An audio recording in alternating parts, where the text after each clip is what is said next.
तर निवडणूक जाहीर झाली नसतानाही बारामतीमध्ये लोकसभा निवडणुकीचा प्रचार सुरू झालाय। सुनेत्रा पवार यांनी आत्तापासूनच प्रचार सुरू केलाय आणि सुप्रिया सुळेंनी सुनेत्रा पवार यांच्या या प्रचारावर निशाणा साधलाय।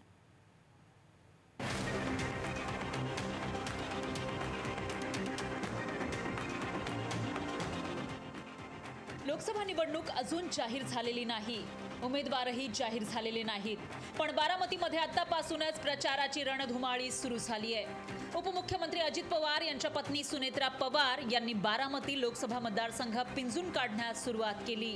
बारामतीमध्ये सुनेत्रा पवारांनी भूमिपूजन आणि उद्घाटन सोहळ्यांना हजेरी लावण्यास सुरुवात केली आहे। यापूर्वी सक्रिय राजकारणात नसलेल्या सुनेत्रा पवार यांनी बारामतीच्या विकासासाठी कटिबद्ध असल्याचं सांगितलंय।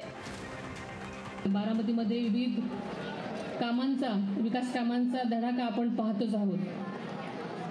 आपल्याला माहिती आहे की हा विकासाचा जो रथ आहे तो आपल्या सर्वांना मिळून पुढे नेण्यासाठी आपण दादांच्या पाठीशी खंबीर उभं राहण्याची गरज आहे आणि तुम्ही ते खंबीरपणे साथ द्याल ही मला खात्री आहे।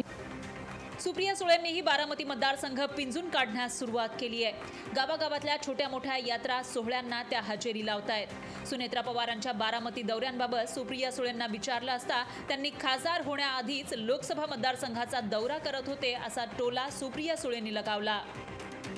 मी गेले 15 वर्ष या भागाची लोकप्रतिनिधी आणि त्याच्या आधी 2 वर्ष म्हणजे लोकसभा लढाईचा जेव्हा निर्णय गेला त्याच्यामुळे मी 2 वर्ष आधी सगळा मतदारसंघ फिरले होते।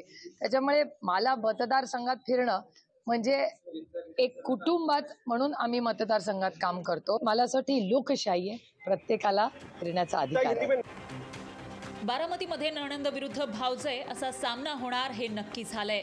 नणंद भावजयींनी त्यांच्या स्टाईलनं प्रचार सुरू केलाय। आता या संभाव्य लढतीचा प्रचार किती टोकाला जाणार याची चिन्ह आताच दिसू लागली आहेत। विकास कोकरे, लोकशाही मराठी, बारामती। लोकशाही मराठी ऐका, पहा, जागरूक रहा।